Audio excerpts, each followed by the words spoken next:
Okay. Mm. Okay, welcome to Ketchup Sessions. Kung nandito ka man, Yeah. you come, nagsasabi ko. Thank you for dropping by. And I'm joined by two of my bros. Si Brother Gem, parang pare Sup? ang dating. And si Brother Frank, na galing ng abroad. Yeah, let's go. Yay! So, Sheesh! Yeah. for our topic, no? Kasi normally, if it's your first time here sa Ketchup Sessions, we are talking about random stuff na ketchup. But nga ba ketchup? Kasi we are just trying to catch up with some of our friends and just have a decent like, yung catch-up conversations lang.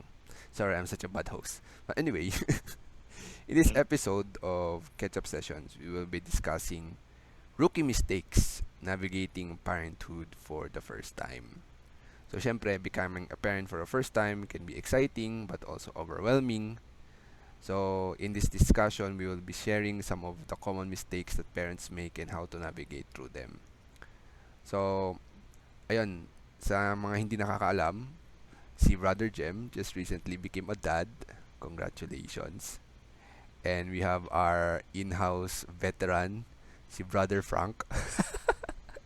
Ilang years na ang daddy, bro? Yeah. 3 years na, no? 3 years, more than. 3 years. Although, syempre, technically, I'm a dad, but I'm not with my child or my wife currently, which is sad. But anyway, at least we could get some insights from our two dads here. So, since this ketchup sessions, ayaw namin mga copyright infringement. So, hindi namin tatawagin tong Papa Ketchup. Tatawagin natin tong Dada Ketchup. Ayan. Okay. Ayos. So, mga Dada, so, masa naman ang life of parenthood? So, siguro let's start with Frank, no? Kasi, thanks to ChatGPT, nakapagbigay siya ng mga talking points natin. So, yung number one thing that always, or yung number one na bagay that we should probably talk about when you become a parent, yung tinatawag na lack of sleep. Siyempre, alam naman natin that sleep is essential for both the baby and parents, pero siyempre, mas priority si baby, di ba? So, Mm. paano mo na navigate yung lack of sleep? Kasi, let's say 3 years ago, di ba? That was the start of the pandemic. Mm. Paano mo na navigate yun? Like, were you working from home or whatsoever? Kwento mo naman. Mm. Hello, everyone. So, siguro, ano lang, nung lack of sleep, kumbaga, all this time, ano na yun, having a kid, baby, parang package din yun. Kasama yun talaga siya. No? First, top. Pero during that time kasi, pinanganak si Focus, yung anak ko, nandun yung in-laws, nandun yung family, wife ko. So, na-assist naman nila kami. Then, in terms of, ano naman, lack of sleep. Kasi, yung newborn, Mm. from time to time, ano yan sila, gutom yan sila. Kailangan nilang, kailangan nilang ma-breastfeed. Ganyan, minsan nga, kaka-dede lang. Kaya yun na naman, ganyan. Tapos, kailangan mo ding bantayan yung diaper, if kailangan ng palitan. Ganyan. Also, kailangan mindful ka din sa yung mga insects na maliliit. Kailangan bantayan mo siya. Ganyan. So, maraming dapat tingnan, maraming dapat bantayan. Ganyan. Ano lang siguro, sa lack of sleep, yun nga, talagang mapupuyat ka dyan. First days, first weeks. Ganyan. Pero, as long as, kumbaga, kasi pag nandun na yung baby mo, nandun na yung anak mo, hindi mo na siya mararamdaman. Ganyan na ito pa, ganyan. Oo, ato ka talaga. Pero, unahin mo siya. Unahin mo siya. Siguraduhin okay siya. Ganyan. Pero, take note, hindi lang yung baby yung mabantayan mo, aalagaan mo. Including yung mother. Diba? So, dalawa sila na nanggaling dun sa um, delivery. Okay. So, pareho silang na attention, kailangan care. Ganyan. So, talagang before pa lang lumabas yung baby, dapat ready sa baby. Pero, I'm not, hindi ko tinitake yung credit ng pag-aalaga lang dun sa mag-ina ko, ang anak. Diba? Kasi, sabi ko nga kanina, nandun yung family ng wife ko to help us. Ganyan. Pero yung sa akin lang, yung mga, yung mga instances na nakapikit na pala ako, ganyan, parang merong mga merong mga pagkakataon na gigising na ako, wala akong tulog. Ganyan. So ano yun ha, talagang part siya ng early stage na pagiging dad. Kaya kailangan mo talagang i ano ba, kailangan mo talagang paghandaan. Luckily, that time, nakalive ako. Mm. So, binigyan ako ng grant ng manager ko yung leave ko. So, I was able to spend yun nga, time with with my newborn. Ganyan. So, nagawan ko naman ng nagawa ko naman na be present during mga early days. Talagang ano lang siya, challenging. Lalo kung hindi ka sanay na walang walang tulog, na napupuyat. Pero luckily siguro ano na din, sanay tayo pupuyat, then yun nga, working sa BPO. So kaya siya na nagawa naman ng way. Tapos, ang ano kasi nun, um, parang mga 2 weeks lang ako nag-stay talaga. Kasi syempre leave lang. Dahil kung bumalik ng Manila. Sa Pangasinan kasi pinangalan. So, parang hindi ko siya talagang, yun nga, hindi ko talaga siya masasabi na na-experience ko yung talagang buo na yun. Pero yun nga, shout out dun sa family ng wife ko. Mm. Tinulungan talaga nila kami. Very glad, thankful naman sa during that time. Yun, nakatulog-tulog konti. Pero yun, talaga yung yun sa pinaka-challenge part ng ng parang sa mga bagong parents. Bagong. Like, for how long yung yung time, 'di ba? 2 weeks ka nandun. Tapos, kailan yung next na balik mo para maalagaan ulit yung anak mo? Kung ano nun, kasi nagkaroon ng post-partum na complication yung yung wife ko. Parang nagkaroon siya sa may kailangan something na parang operahan sa sa ano nga ba tawag dito? Gallbladder. Hmm. So, after a week, after days nga lang, after wala pang 1 week, bumalik ako doon. Kasi, yun nga, dinala siya sa hospital. At first, akala namin, parang ano lang, dahil sa yun. Pero, yun nga, meron pala complication sa ating trigger yung sa gallbladder. This was before yung pandemic, yung March. Siya ng lockdown. So, bumalik ako doon. And then, pero dumiretso ako sa hospital. Yun. Hindi ko rin na talaga baby na that time. Kasi nga, parang, ang naging ano kasi noon, syempre, di ba, parang wala pang 2 months. Tapos siya nasa hospital, yung mami niya. Tapos siya nasa bahay. Parang ang maganda daw kasi talaga yung breast milk. Mm. Pero, hindi naman pwedeng dalhin yung baby doon sa hospital kasi masyado siyang, kumbaga, mataas yung risk. Yun nga, hospital yun. Tapos, ayun, nag-stay kami mga almost 1 week, almost 2 weeks din sa hospital. Then, okay din yung surgery. Then, pag uwi, hindi rin siya agad, maka-breastfeed ng mabilisan. So, yun. Ang nangyari, si Lucas, yung baby na, ano siya, parang, alam mo yun, yung talagang naghihingi na siya. Kasi maaano mo, meron siya mga, yun sa body language na iyak. Tapos, parang, naghahanap na siya ng milk.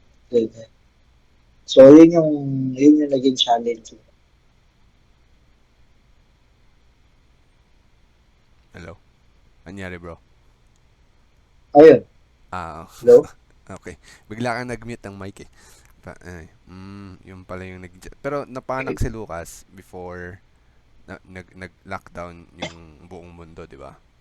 Kaya nakapag-travel ka pa ng Ah, Pangasinan. pinanganak sa 2/11. Tapos nag-lockdown 3/14.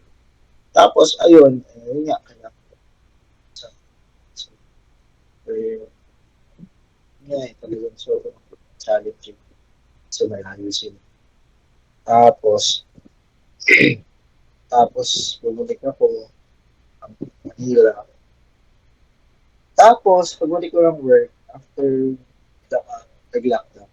So, yun, talaga yun. So, ano yun, nandito ako, nandito sila, kalayo. So, yun yung parang tagal na sa tulong set up.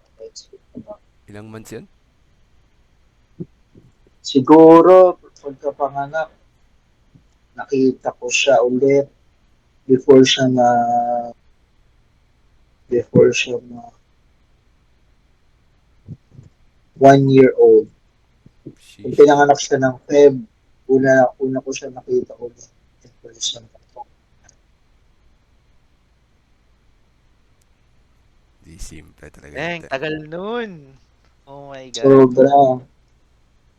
Sobra, sobrang, alam mo yung iba yung LDR kasi the way nila dinedescribe yung LDR sa tawag nila sa SOCMED ngayon eh. So, guys, hindi nyo alam yung LDR sa anak ni Rin. So, sobrang I hirap can talaga. imagine At ibang level para yung frustration. oo, lockdown, lahat na. Minsan nag-overthink na ako. O, hindi na matapos yung lockdown. Tapos, yun nga, COVID. Tapos during that time, lumipat kami ng bahay. So, wala rin akong trabaho. Alam mo yung uncertainties na grasa mo ililit kong buhay ko na to. Ganyan. Pero, yun nga, from time to time, kaya okay din talaga yung sa technology. Every day, sila to video call, may yung mami niya, nagsisunod sa akin pictures, ganyan. Somehow na, ano naman, na comforting siya. Ay, kita mo, ganyan. Pero yun nga, physically, wala ka dun sa, so yun yung naging challenging talaga. Mm. So, parang sa topic of lack of sleep, instead of lack of sleep, parang lack of physical touch talaga. Siguro di ka rin makatulog, Oo, like thinking talaga, like because of the pandemic gano'n, and everything. nandun na yun. Hindi ka Mm. rin talaga makatulog kasi like, isip mo, ganyan, parang may mga gabi na puting picture na bagong na-receive. Parang excited ka, looking forward ka na mag-send sa picture, or video call ulit. Ganyan. So, nakakaano din, parang may mga instances na mamaya iiyak ka na lang. Ito naman. Okay. Pero, ang talagang, talagang thankful ako and proud ako sa iba yung love. Happy Mother's Day pala sa lahat ng moms. Yes, Soon to be mom. soon to be moms. Ito yung yung episode natin May 13, we're recording now, which tomorrow will be Mother's Day, diba? Tama, May 14. Happy birthday happy birthday. Happy Mother's Day Happy to all, Mother's no? Day to all Ano moms, no? pala to? Appreciation, ano pala to? Mm-mm. Video. Well, ikaw, Jem, tawag dito? Ilang ilang days na si yung baby mo? So, my baby, para sa mga for the international viewers, I'm going to speak in English. So, yun, my baby was born last April, yeah, April 24. Mm. So, how long has it been? So, more than 10 days na tayo, no? So, 13 plus 6, so, uy, ano na, 19 days? Wow. So, tagal na rin. So, yes, so, in my situation, for the past 19 days, uh, minus the stay of my wife in the hospital. So my wife stayed in the hospital for 6 days after delivery. So that means my wife took care of our baby solely, no, for 6 days. But of course there were some assistance from the nurse. So shout out to the Hoshigaoka Maternity Clinic because they superb service, 11 out of 10. uh 11 out of 10. But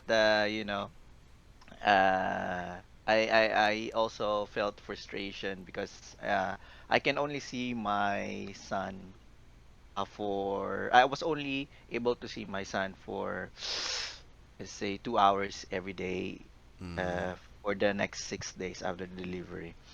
So, yes, shout out to my wife who took care of him, solely. And then, so in my case, when my baby and my wife returned back here in our home, uh, yeah, I witnessed how my wife lost a lot of sleep because she was waking up every 2 to 3 hours in the first day.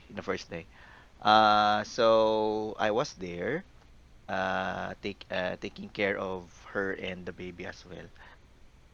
So yeah, and then more days came, and I experienced what Brother Frank also experienced. Wow. I woke up every 2 to 3 hours to assist my wife too because she's recovering until now, Mm. no. And yes, it's really hard because if luckily for me, for 1 year I've been working like night shift as well, like the BPO industry. So I've been teaching uh, early dawn and from the evening to early dawn. Of course, there were breaks in between. So I could say that because it helped, but but you know the real thing is really different. So my wife and I reach our the maximum. uh we reach our peak, we reach our limitation in terms of the lack of sleep. There was a time that I had to sleep for 6 hours straight because I cannot take it anymore, and then also my wife had to sleep 6 hours straight. So to give you a perspective, we have to be awake every 2 to 3 hours, and sleeping 6 hours straight is like after you wake up, you will feel, uh, how should I say, guilty, guilty, ashamed to look at to look at my son. I'm sorry, son, I'm sorry.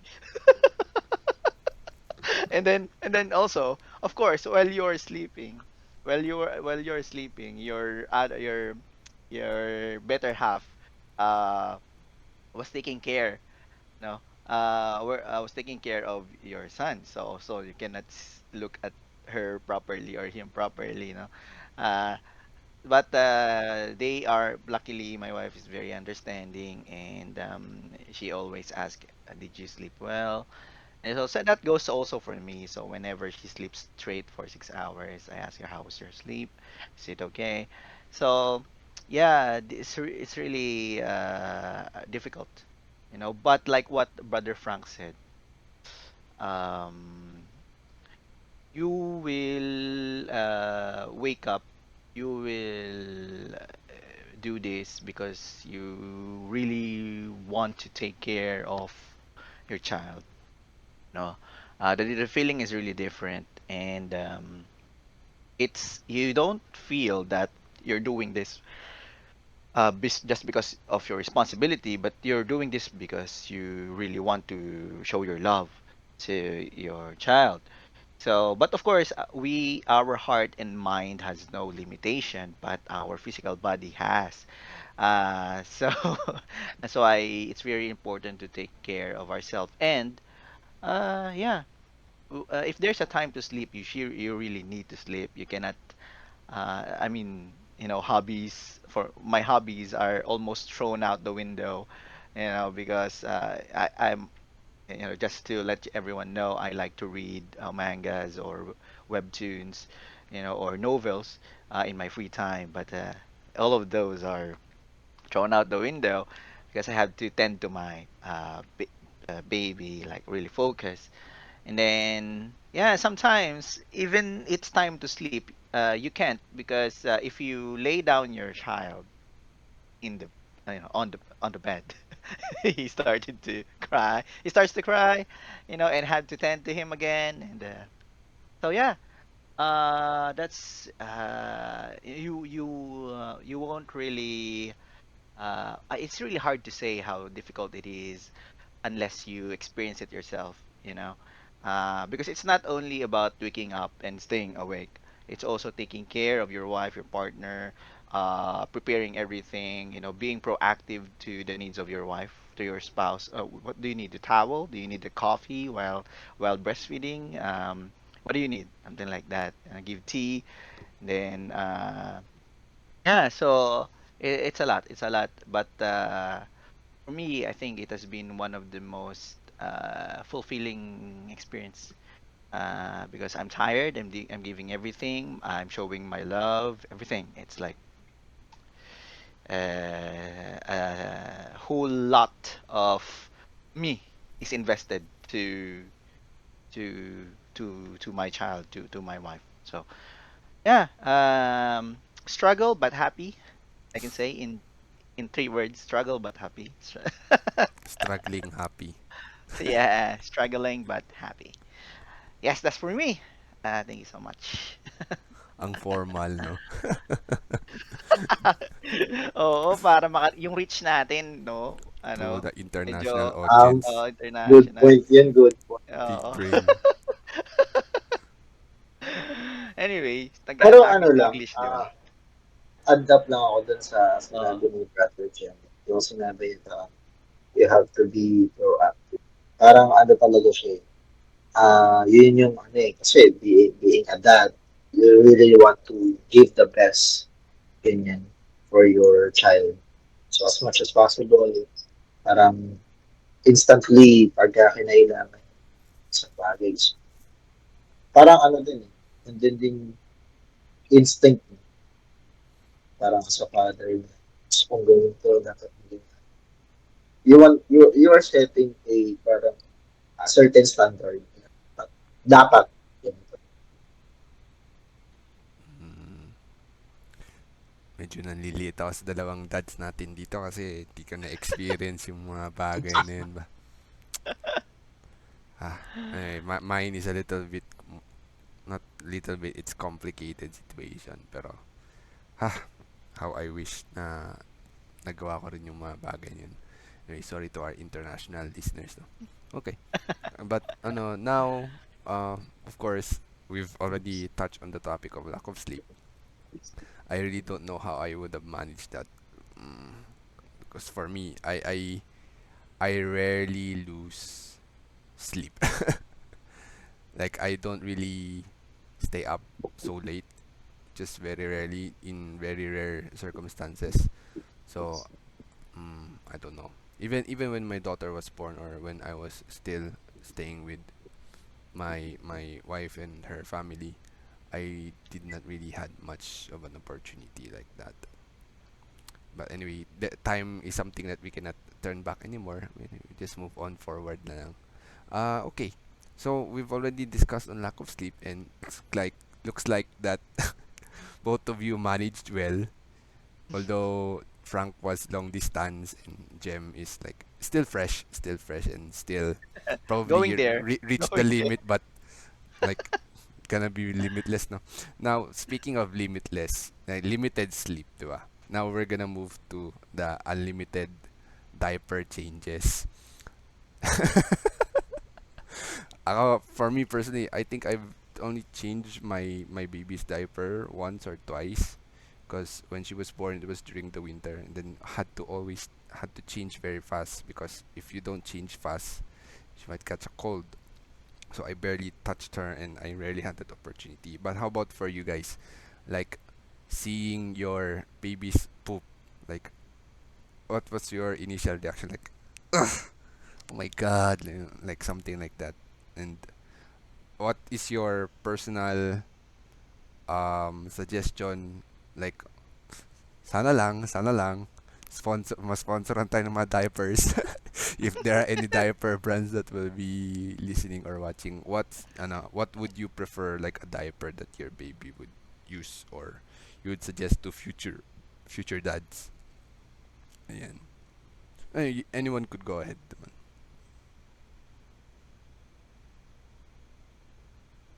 Si ano lang muna, si Frank, because actually I've been changing diapers for only few days. I really don't know if there are difference in other brands. So if Brother Frank knows the differences in some brands, what? You can go first. Kasi I only have one brand at the moment. I can describe that, but There's a difference between local and international eh. Yung kay Jem, Japanese diapers eh. Yung kay Frank, local eh. I think for me, you have to be practical in choosing diapers. The expensive ones. Then we have the mid tier, and then we have uh, the cheaper range. So whatever is practical, especially you, of course, after having time, you will be on a tight budget. Everything will be should be inside the budget like that. But I guess for me, one thing that we consider before we decided to go with this brand, it's the absorb absorption like that. Absorbency? So Absorption? absorbency, I don't If that's absorption. even a word. You have to be mindful of that factor because especially with they tend to poop, they tend to pee as often. So basically, it must be absorption like that, and then it must also be comfortable to wear. Mm. Well, as adults, we no longer recall how does it feel to wear a diaper, but we just need to consider that factor to avoid our baby having rashes like that, having like any skin irritations like that. But with regards to the feel, the to my reaction, feeling, seeing my child's, my baby's poop for the first time. They actually have this term for that first poop. Cannot recall. parang ano siya eh, um, it's actually, parang may tawag talaga sila dun eh, medical term for the first poop. Like, hindi siya totally poop, ganyan. It's just yung, uh, I think it's the residue of the of their stay while inside their mother's womb. Ganyan. So it's actually weird. Weird looking, then weird din yung color. So for me ano naman, nothing unusual. Ganyan. Of course, ano lang talaga, you want to change yung diaper as fast as possible and to avoid yung irritation. And, ayun, yun sa akin. Mm, I see, I see. How about si Brother Jem? Mm, uh, how should I say? Uh, Tama ba, Frank? Tunu or Totoy is that how they call the first poop? Tunu or Totoy? No. Ano in Hindi ko nga Tagalog? maalala eh. Uh, okay. Anyway, uh, so we're talking about diapers, right? The first poop of my baby, I didn't really see it because I think the first poop I wasn't in the first poop in the time of the first I wasn't there. Hindi naman siguro Uh, necessary yung first poop talaga, bro. Like, when you were, like, you changed the diaper for the first time and you saw your child's poop for the first time. Like, ano hmm. yung feeling? Yeah. Uh, so regarding changing diapers, right? I can't remember the first my first change already. But I one thing I can remember is the feeling that I had during that time, and it was really hard. I was I felt like I didn't know anything in this world. Like, oh my God, I normally see this in the movies or in the dramas, but now it's here in front of me and I'm changing it. And there's my wife looking at me, and I can't remember if my in-laws were with us that time, or yeah. So yeah, I felt like, oh my God, I feel dumb, dumb moments. So, as a father, I should have studied about it, right? So the my mistake was I was confident. So like in our topic, right? There's rookie mistakes. So we think we know, but we don't. So yeah, that's the feeling that I remember when changing first my first experience in changing diaper. Uh, Poop wise, baby's poop are way different to adult poop. They don't smell that bad, right? For me, I mean, they don't smell that bad because I don't know. It doesn't, the stink doesn't, makes a punch. The stink never So bothered me anyway. Ganun. yeah, this thing was it's not an issue. I don't know if it's only my child, but it's not an issue for me. The stink is very light. Um, so yes, I'm just proud that for now I think I've already mastered changing diapers. So uh, it can take me around, let's say, 30 seconds, Oh, wow. including wiping the butt, The bum so bum. open the bum, so open, pull the leg and then wipe everything, wipe in between, right? And then throw and then wrap with the new diaper. So yeah, the experience is, I think, satisfying for me, because my baby feels comfortable after after Mm. and every moment with your baby, although you're changing diaper, uh it's I just try to appreciate it, because many of my friends say that, oh, you have to cherish that moment because it's not gonna last long. you know um when your baby grows, he will be very, or he or she will be very active. Like, it's gonna be harder, and then when he becomes a toddler, it's or I mean, one day you won't change his diaper anymore. So that is something we should cherish. Um, Maybe I can just tell you one funny story that I had, is that while changing diapers, there was like a fountain. Shoo! So, so my baby, uh,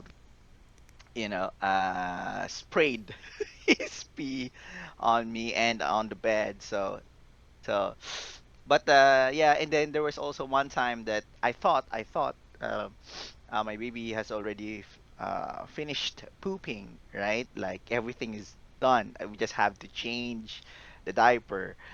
So there was one time when I'm changing the diaper, right? So everything, I'm just gonna clean it, right? I'm gonna clean it, and then the poop suddenly starts to, you know, leak again. And the poop is coming out, and then, oh my God, honey, so I'm calling my wife. He's pooping while I'm changing. So, and then I had to close the, I have to cover. I don't know, some residues will, starts to splash uh, beside, on the bed. So I had to close it. So yeah, those are funny moments that I know I will remember for the rest of my life, and I will use against my baby when he grows up. And No, I'm kidding, I'm kidding. So yeah, uh, those I don't know, but I it's quite, I don't know if my situation is a bit special, but maybe my baby's poop isn't that stinky yet, but it will be maybe later on. So I'm still at my very early stage of being a dad, and so I really don't know, but that is my experience so far. So every 2 to 3 hours, sometimes sometimes in 1 hour we change 3 times, Oof. because in the diaper that we're using, you will see if the diaper is, let's say, wet. Mm. There's a change of color, right? And then you have to change. So I'm going to change, and then after that one, he's gonna poop. Okay, so change again, right? And then he's not done yet. He pooped again, so you have to change again. So I think every time we're going so every 2 to 3 hours, I think we're averaging 2 to 3 diapers. So just imagine how many diapers you're using in a day, right? At least 10 diapers in a day. So it's really expensive. So yeah, you have to be prepared financially as well. Yeah, that's So probably something we can talk for another time then. Finances din yeah. talaga. Mm, Yeah. But anyways, thanks for sharing insights, mga dads. And mm-hmm, sadly, for our first episode, that's all the time we have. We will have more mm-hmm. catch-up sessions discussing Thank you for other having us, topics Vic. as other dads. No, what do you mean? This just like a casual catch-up and just talking. Because I'm not having you on a special show. I This like it's our just the one suggesting. this just like more of a catch-up for us then like getting to learn each other then as dads. But Yes, thank you ano, so syempre much for your time, iba guys. pa rin yung hands-on kayo, 'di ba? Yan. That's So, true. for those who are watching this or probably listening to this, let us know if you like this episode. We will try to make more of this, and If you're on YouTube, comment below what topics you want us to talk about. And Mm. if you're on Spotify, give us a like. I'll try to post this somewhere else then. So, thank you, boys. Thank you, mga dads. Thank you for this Thank catch up. you. Thank And see you. you in the next All the episode. best.